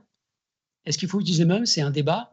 En tout cas, pour communiquer avec les gens, on est obligé d'utiliser le vocabulaire qui existe, mais il est important de se mettre d'accord. Et juste un dernier point, il ne faut pas oublier quand même que ça, c'est dans les cultures occidentales, mais quand même un certain nombre de cultures, finalement, qui n'ont pas les mêmes ontologies que nous, et qui n'ont pas le positionnement aristotélicien, et qui, pour elles, ont beaucoup moins de problèmes à se projeter sur le fait qu'une plante soit intelligente. Si on veut faire simple, par exemple, j'ai discuté avec des Japonais il n'y a pas longtemps. Les Japonais ont beaucoup une culture shinto qui est très proche de la nature, et eux, vous leur dites qu'une plante est intelligente, ça ne leur pose aucun problème. Voilà, donc le débat, il est aussi lié à notre parcours, notre culture. Et là, donc, on a une étudiante en thèse qui fait un travail à la fois de biologie et de sciences sociales. Elle est partie faire des interviews et donc des questionnaires auprès différentes populations. Et donc, juste pour faire rapide, elle a trouvé qu'effectivement, les académiques avaient un positionnement différent que les non-académiques, ce qu'on avait déjà pu voir par rapport à leur sensibilité. Mais chez les académiques, il y a toute une gradation. Et les gens qui travaillent sur les plantes en laboratoire ont très peu envie de se dire que c'est des organismes intelligents et conscients. Donc, ils ont une position très ferme par rapport à ça. À l'autre bout, vous avez des ethnologues, des gens qui sont sur le terrain, qui, eux, sont plutôt à dire que les plantes sont intelligentes, qu'ils ont des expériences sensorielles avec, etc. Et puis, au milieu, vous avez des gens qui font de l'interdisciplinarité, qui viennent soit des sciences sociales, soit de la biologie, et qui se questionnent. Et donc, voilà, ça montre que finalement, les réponses ne sont absolument pas homogènes et que certainement, notre parcours, notre culture, eh bien, ça participe de la façon dont on va se positionner par rapport à ces questions-là. Je vous remercie de votre attention et si vous voulez aller plus loin, j'ai 2 collègues qui seront là la semaine prochaine d'ailleurs et qui ont un livre qui sort cette semaine et qui ont un podcast sur les plantes. Et donc voilà, vous pouvez avoir aussi plein d'informations par là. Je vous remercie de votre attention.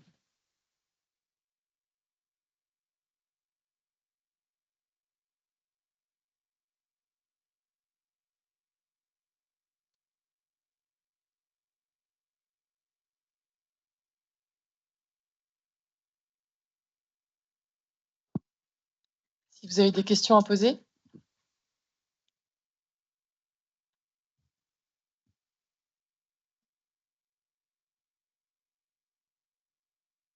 Une petite question.